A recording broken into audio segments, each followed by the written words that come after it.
Lovely morning, Mrs. Tanner. Lovely morning, Mr. Ogden.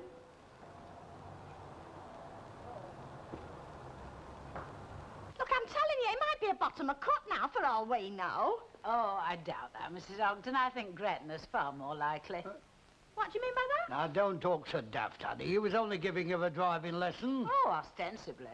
You are?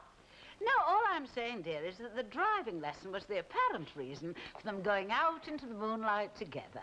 Oh, well, I think we ought to call police. You know, get a message on wireless. Oh, now, Well, do you think I should phone round the hospitals, then? Now, love, I think you're fretting yourself about summat note altogether. He'll turn up. They always do in a case like this. Look, here's me been up half the night worrying me guts out, and all you two can do is just stand there as if naught had happened. Oh, I'm not saying that nothing had happened, dear.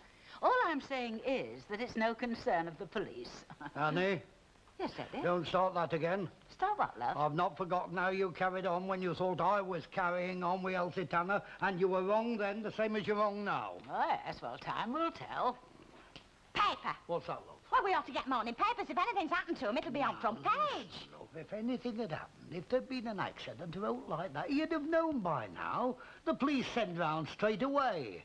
No, to my idea, this is a case of no news is good news. Yeah, you can't help wondering, though, can you? I think all that's happened is that the motor car's broken down. Oh, so do I. But it's all very compromising. Ah, well, I'll compromise Elsie Tanner when I see her, when it hurts most. One thing, Mr. Ogden has far too much imagination to say that they ran out of petrol.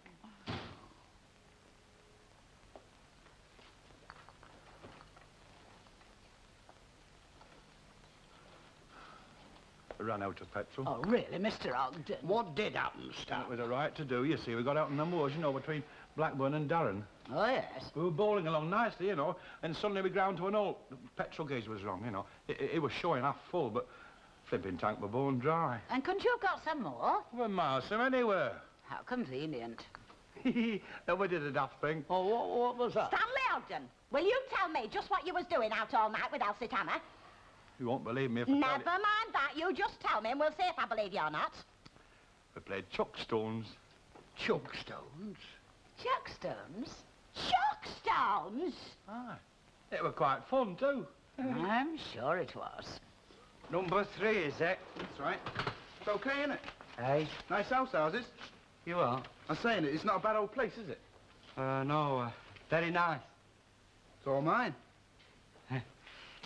Would you sign here, please? Sure. Got a pencil? No. Oh, never mind, I got one here.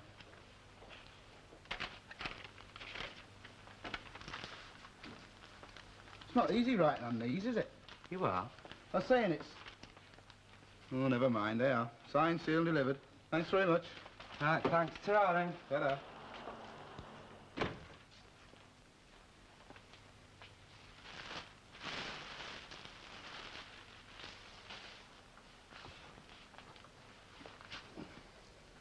You're certainly a glutton for punishment.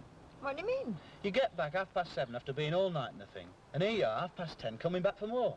Still, it's good to see keenness in one so young. I've got to get it mastered, and I won't do this by sitting looking at it, will I? That's the spirit. Keep that up and we'll soon have you tearing around Silverstone. Not interested in tearing round Silverstone. I'm more interested in going one slowly like round St Anne's Square. Now, let's get these straight again. This is the petrol gauge. That I already know. I also know that it doesn't work. What's that? That's the demister. Hello, love. Are we ready then for the lesson? Oh, I am a daft ape. I've forgotten you were taking me out this morning. The more the merrier. Jump in, love. When it comes to teaching someone to drive, 2 heads are better than 1. Well, I needn't if you don't want me to. Of course we want you. Well, I suppose it's nice to be wanted, really, though I don't know that I've much to contribute. You've got yourself, Miss Nugent. That's enough, isn't it? If you say so. Climb in, then.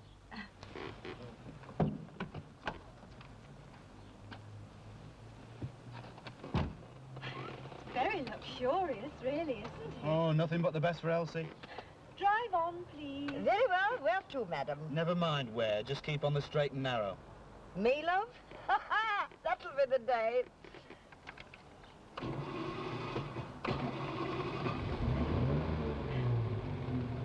You needn't have bothered Mrs. Clarke. I would have come and fetched her myself. Ah, it's no trouble. Anyway, lads used to deliver. At least you've got away from Mrs. Sharples for a couple of minutes, haven't you? Oh, no. She's been a godsend, that woman. You know you want to get away from that place more than you do. Suppose I do. Cooped up there. I've seen your light shining at all hours. Well, I read a lot. You mean you stare at the pages? Something like that. You know what you could do with half an hour of a night, in the Rover's return, bottle of stout, bit of gossip, and then put the world to bed. No thanks, Mr. Fairclough. I went in there last week with Mrs. Sharples. I don't think I could face it again. Oh, you mean Annie Walker, the fire-breathing dragon? More than that. Much more. All my married life, I've loathed and detested public houses because of what they'd done to Les. Maybe you should have gone in with him, kept him on a collar and lead. Maybe I should at that. Maybe I should. You know, public houses can be a sort of safety valve. There's lots of people round here who'd go spare if they hadn't got somewhere to go and have a gossip. Thanks, Mr. Fairclough, but I'm a bit too set in my ways. Look, you can tell me to mind my own business if you like, but you've put everything you've got into this place, you know. This is your last stand. And you've got to learn to live with the people in this street, you know. Like Annie Walker, Hilda Ogden, old Uncle Tom Copley and all. But do they want to learn to live with me? You'll have to try, love. Mix with them. We don't sympathise with people round here, you know. We understand them. And that's very different. Well, thanks all the same. No, thanks, love. I'll see you in the Rovers tonight. I couldn't. All right. I'll cancel my order with you then. All those beans I get, I should get them wholesale. All right. You win. Well, if that's all, Mrs. Walker, Yes, dear? I've got some business of my own to attend to. Oh, I wonder what that can be. Elsie bloomin' Tanner. She won't know what's hit her when I get at her. You'll have a job, love. How do you mean? Getting at her. She's going to do orbit in that motor car of hers. That doesn't surprise me neither. Well, if Elsie Tanner's in her car, how do you think you're going to catch her? If need be, Mr. Walker, I'll get a bloomin' taxi. They had such lovely furniture in that shop, Mrs. Sharples. Oh, I bet it was a lovely price and all. You're not kidding. Honestly, I'd just no idea how much furniture cost. What did you get, anyway? Well, you mustn't tell Dickie, because it's got to be a secret for him. Oh, my lips are sealed. I've got a wicker elephant. Come on, then. An elephant made out of wicker work. It's been delivered today. Well, I think you've made a wonderful start. Do you think so? I've always said to young couples starting out, so long as you've got a wicker elephant in your bottom drawer, you can't possibly go wrong. Oh, it's great, love, great. You're a proper little smasher. It's come now. This morning. And you really like it? Well, it's like sitting on air. Sitting on air? Well, luxurious isn't the word. You've been sitting on it. Of course I have. What do you expect? I expect you these days. Has anyone seen a wandering swivel chair? You bet I have. Ah, well, I think there's been a little mistake. Mistake? Mm-hmm. Is this yours? Yeah. No? Well, it certainly isn't mine. Got your name on it, but it was delivered to our flat. What are you going to feed it on, then? What in the name of creation's that? Hey! Come back here, Elsie Tanner! I want to sort you out! Hey!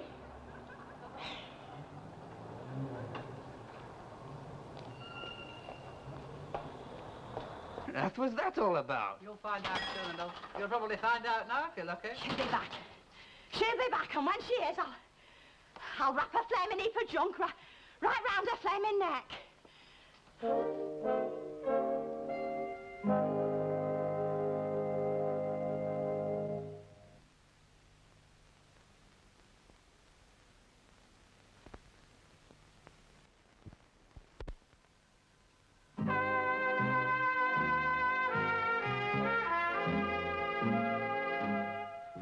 She can't go on escaping all day. I'll get her in the end. Do you know, she's like a serpent, that woman. Got her fangs into my stand and dragged him off into the hills. I think you're making a mountain out of a molehill. Maybe so, Jack, but if I may employ another old adage, there's no smoke without fire. Ah, well, there'll be fire and brimstone when I get hold of her. What are you so scared of her for? Scared me?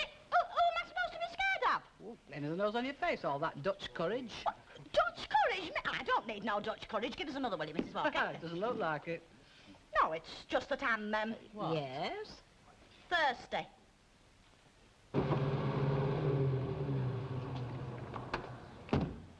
Well, there you are, loves. How did you like that? It was quite a remarkable experience, really. I've I've often wondered what it must be like to be in the Monte Carlo rally. Oh, you're welcome. Call again any time. Yeah, I'd love to. OK, jump in and we go round again. Oh, not now, if you don't mind. You're not the only one, Miss Nugent. Well, any time you fancy a spin, just let me know. How about the lakes on Saturday? I can't swim. Thank you. I'll see you later.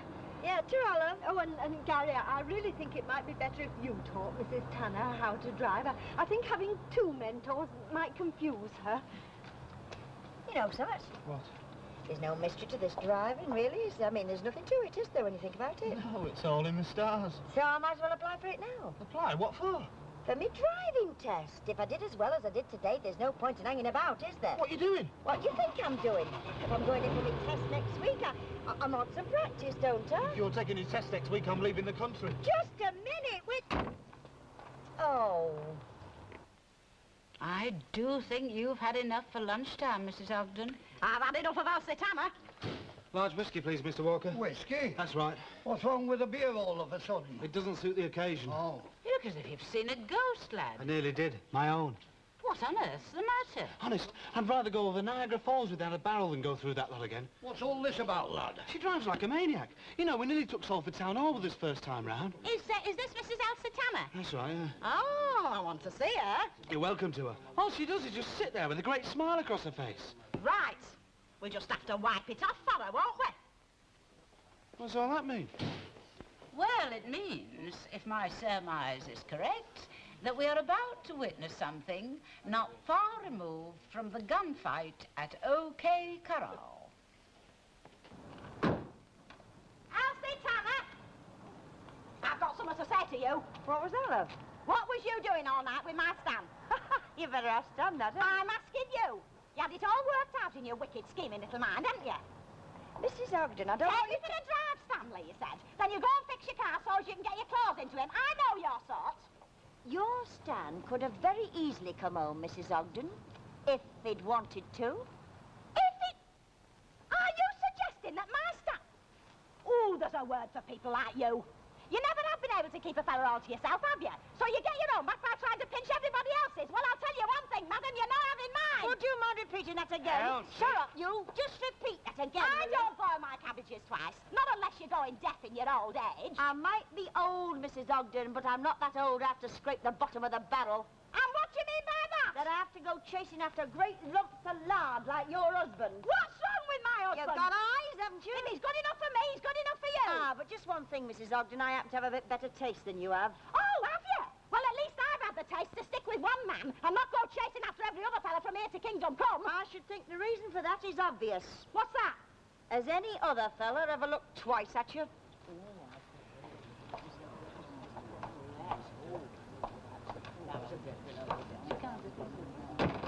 Does this happen often? Only every 3 days. It's a men's free-for-all on Sunday. Sort of local custom, you might say. I'm surprised it's him bothering to go out at all. It's a pity he's got nothing better to do. I suppose he just likes to keep up with what's going on in the street. He's nosy, that's all. Who's nosy? You are. Gawping at a couple of women having a shout in that. Oh, I'm just interested in humanity. You could hardly say Hilda Ogden screaming at Elsie Tanner's got anything to do with humanity. What happened, anyway? I thought you weren't interested. I'm not. Did Mrs. Ogden give her a black eye? I think Elsie Tanner won, on point. Should have heard what she had to say about Stan. What did she say? Even if you were interested, I couldn't possibly repeat it in front of the kids. Oh, thanks for helping with the car, by the way. Oh, that's all right, anytime. Well, there won't be another time. We've managed to sell it. There's certainly a better prospect now it's been cleaned up a bit. Yeah. Well, won't you miss it? Yeah, probably to begin with, but then if we're going to have swivel chairs and all this new furniture, we're going to need all the money we can get from selling Flattery. Flattery? Yeah, the car. Why's it called? Don't tell me. Because it gets you nowhere. You mean because you never take us?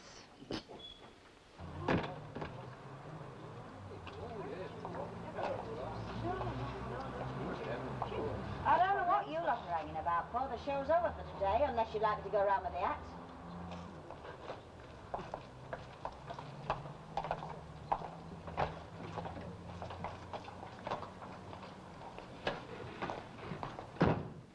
How do you feel now? I feel fine. Don't suppose Hilda Ogden's feeling so well, though. Oh, well, now my blood's roused, I'm raring to go. Go, where? Where do you think? You're not driving again today, are you? Well, of course I am. If I could just master this stopping and starting, I'll be perfectly happy. Hey, what time is it? About, what, 2:45, I should think. Have you forgotten? What? There's a man coming to look at the car at 3 o'clock. I had... You reckon you got a buyer, then? Well, he seems very keen, that's why he's coming around. The heck was that?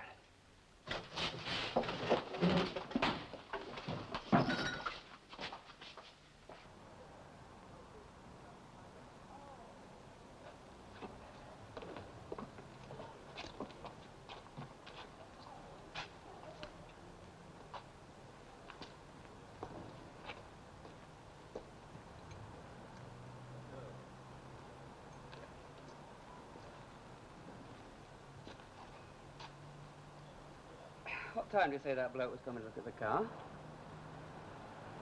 There you are.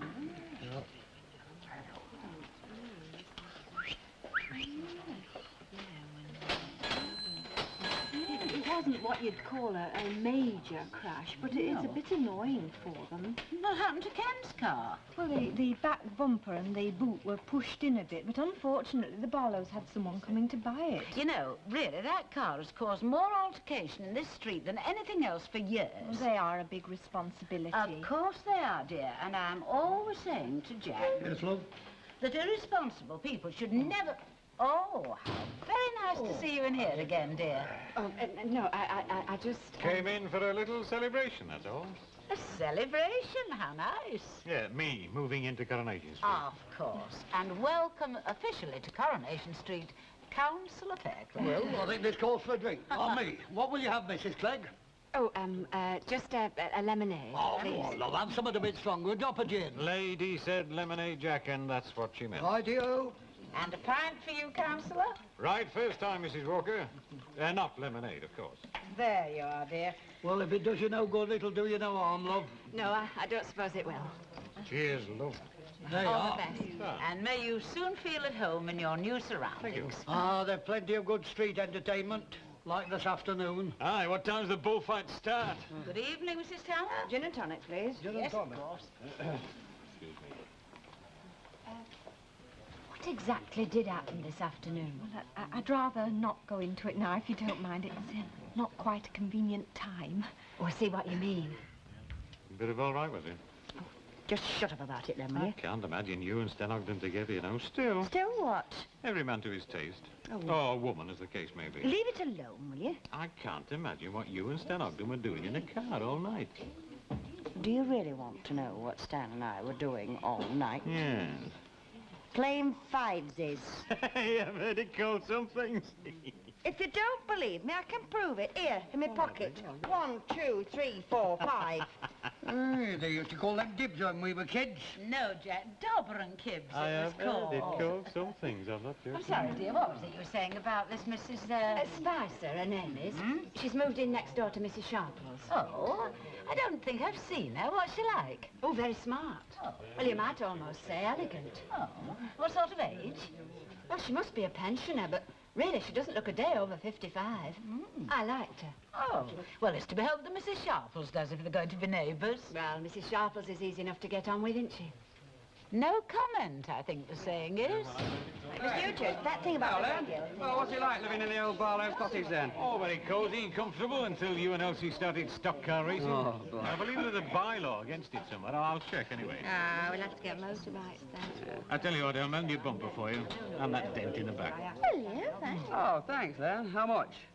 Well, when I moved into your place, you see, I found about a few £1,000 notes buried under the floorboard, so I'll take it out of that. Oh, yeah, that's right. We put them there to stop the dry rot, didn't we? Jack? Yeah? What are you having, then? A cure for dry rot. Same again, please, Jack. Well, that's a pint and a half and... A sherry. A shandy, please. Sherry? How are those two kids going on? I saw a furniture van outside their place this Vicky morning. and Audrey. Well, it's not exactly the ideal homes exhibition, but they're making a start. With a wicker elephant. Naturally. What else? They're a strange pair. Oh, they're nice. Oh, they're a nice pair, very nice, but strange. What are they doing then?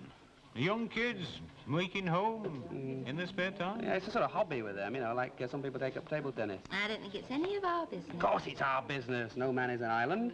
Now, he's an apprentice during the day and a student during the evening, and He she's... goes to school well, so what? Change the subject. I will not change the subject, because the proper study of man is man, or boy and girl. Yeah, girls with miniskirts, preferably. Yeah, anyway, they meet in the early morning, midday and in the evening. They knock nails into the wall, they prop up second-hand bits of furniture with old geography books, and they make cups of tea. Well, we did the same, yes. Ah, yes, but there's a difference. Like what? Like around about 9 o'clock. They sing the first 54 verses of Bless This House, and then he gets on his bicycle and goes up the street, and she goes down the street and catches the 42 bus. That's modern education. Not the sort that I teach. You don't need to stand there and tell me you wiped the floor with Elsie Tanner, because I know you didn't. Oh? I was there in person. I witnessed the whole disgusting business. Oh, you know, I never thought of it till you mentioned it then. That's just the right word for her. Disgusting. I wasn't only thinking of her, but it's shutting up time, and I've got some boiled bacon and cabbage on the stove, and I don't want that spoiling. I'm very fond of that. Once in a while. I'm sorry we're closed. Oh, I'm sorry, Miss Alpha. We have a 7 o'clock closing. Come back in the morning. Excuse me. Yeah. If 7 o'clock is closing time, I think we've still got another 4 minutes in which to do business. I'd like a low-calorie loaf, please, if you've got one. Have to keep your eye on your figure, you know, when you get to my age. Daft, I call it. What, Mrs. Sharples? All this slimming nonsense. There might be just some reason for it in the very young, but in the very never old... too late, dear. Not even for you. Not quite, anyway. Well, I might as well introduce myself. You're Mrs. Sharples, aren't you? I am. And I'm Mrs. Spicer. We're next-door neighbours, I believe. Yes, I saw you this morning moving in with one of them gramophone contraptions. Would you like music? The proper time and the proper place? So glad. The proper time and the proper place is not at night, second-hand through other folks' walls. I do so agree. So I trust you'll keep your wireless down. After midnight, anyway. Is there anything else you want? Because I want to get home. A tin of air freshener. I don't know what it is, but there's a very strange smell in the flats tonight. That'll be 4 shillings altogether. There you are. Oh, hey, I know what the smell is. It's your bacon and cabbage. Mrs. Of course it is. I should have recognised it. A very pleasant dish in the eating, but it's such a long time since I had any. Air freshener. He talks to me like that again. I don't know about the air being fresh. It'll be blue.